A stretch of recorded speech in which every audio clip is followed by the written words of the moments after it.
This indie game developer just made the biggest mistake of her career at Gamescom, and what happened next will shock you. Let's break down the drama that nobody else is talking about. Did Asmongold just kill an indie game? Yeah, I think he did. And you guys, this is where it gets insane because it was for the best. The game was called Take Us North.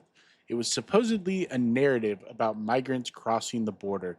But here's the problem: you don't play as the migrant, you don't play as an illegal immigrant, even. You are the smuggler, you are the coyote.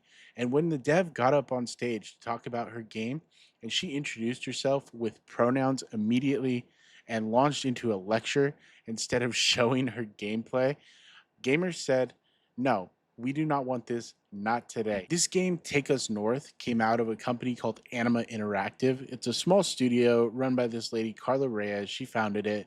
And look, she's got herself a shelf full of awards, Rising Star, Forbes 30 under 30 for sports and gaming. And she's been recognized for this type of content before, but that's where the community is calling the BS because these awards weren't for fun gameplay or innovative mechanics. They were simply for the ideology in the video games that she was pushing, for the messaging, for what she was doing for the marginalized community. And what did she bring to Gamescom whenever she got up on stage to present this game that she's been working on? I'm, There's I'm no running out of time. USAID. There's the trailer. Okay, let's see the trailer. We won't do the trailer. Wait, so you spent the entire time talking about how bad this was and just playing your propaganda, but you're not going to play the trailer for your video game at a video game convention? There was no time for a trailer because she spent all of her time preaching to us. There was no demo. We just got this speech. It was a TED Talk in disguise. And the words that she chose, that's where people really lost it because she kept calling these guys migrants. Migrants, migrants, migrants, migrant, migrants, migrants, migrants, migrants, migrants, migrants, migrants, migrants, migrants. First of all, dishonest. They're illegal immigrants crossing the border illegally. They're calling the Coyotes Gaia Guide, which is a way to soften it maybe for PR. But really, what we're doing here is just again glorifying these guys. So then we've got Asmon. That's where he steps in and he reacted to this one clip and said this one sentence. And this right here is the moment that broke the internet. This isn't a game, it's propaganda. Of course. Obviously it is. That single line got 2.3 million views and completely changed everything. But here's the part that'll blow your mind. This game isn't a game, it's propaganda. And that line just spread like wildfire. Because think about it. When you tell players, hey, roleplay as the person smuggling humans across the border, you're not opening empathy. You're opening a Pandora's box. And Carla, well, she doubled down before the event and she said she was proud that this was fictionalized but inspired by reality. Except in reality, these coyotes are not noble guides. They're predators. They extort families. They assault women. They abandon children. But hey, empathy, right? And then after Gamescom is where it gets weird because just days after her talk, her speech, poof, the devs vanished, socials nuked, project silent, even the Gamescom VOD is gone. And you don't need to be Sherlock Holmes to figure out what happened here. The internet dragged it through the mud, expressed their displeasure with it, and instead of fighting back, Carla and her team hit delete account. And that's not pushing conversations. That's just rage quitting as soon as you get any kind of feedback that you don't like or your video game is seen in a negative light, even after you already established how important it is to realize that the community has a binary point of view on this. You're going to come out with something, they're going to like it or they're not. And clearly, this is a not situation. But I found something they didn't delete. And when you see this, you'll understand why they really disappeared. Because what I'm about to show you guys reveals that this wasn't just some indie passion project.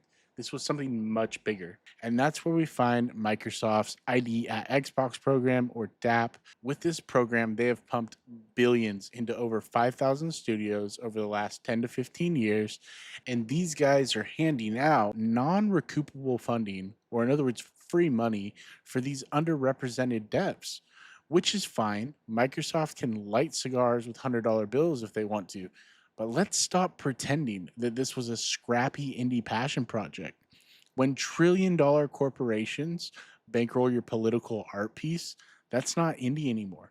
That's corporate indie. So on this page here, we can clearly see that Microsoft is supporting Anima Interactive with this program Spotlight for Take Us North. And if we scroll down a little bit, we can see that they talk about how they seek to support developers who are led by those from Black, Indigenous, Latino, or LGBTQIA communities, women, and developers with disabilities, as well as some unseen communities. But the real issue here is that Anima Interactive is a socially conscious indie game studio who strongly believes in the immense untapped opportunity for interactive media to drive real world positive change.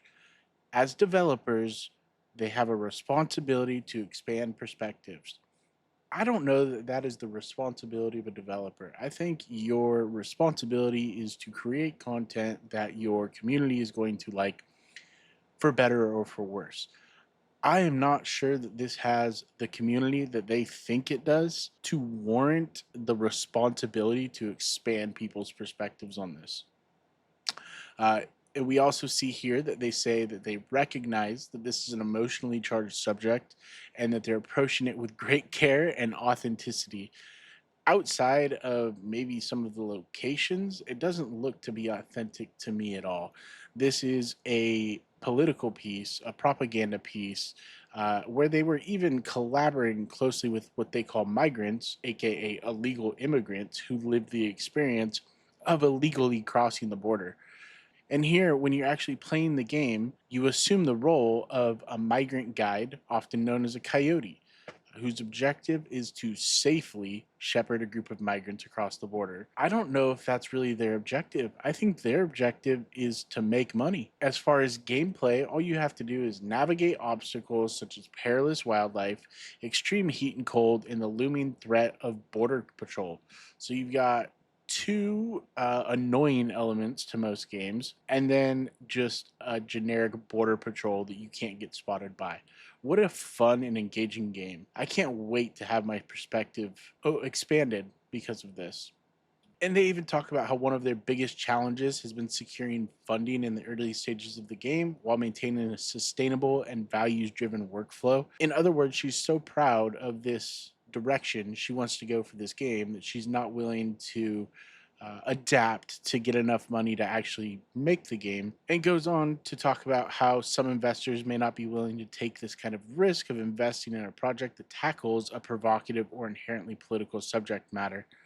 So whenever your publishers are literally asking you, why are you doing this is not the right direction to go, going, no, this is the right direction to go, our gamers are going to love this content. And as we've seen, we didn't. She talks about how she worked at Square Enix Niantic, and then she started this other program called Code Coven, which, as you can see here, is also just a marginalized or DEI program, which is just like Microsoft's prototype program, where it's geared towards the underrepresented communities in the gaming development industry. And then they go on to say that they would not be where they are with Take Us North if they had not been for the generous support of DAP and the Idea Xbox team.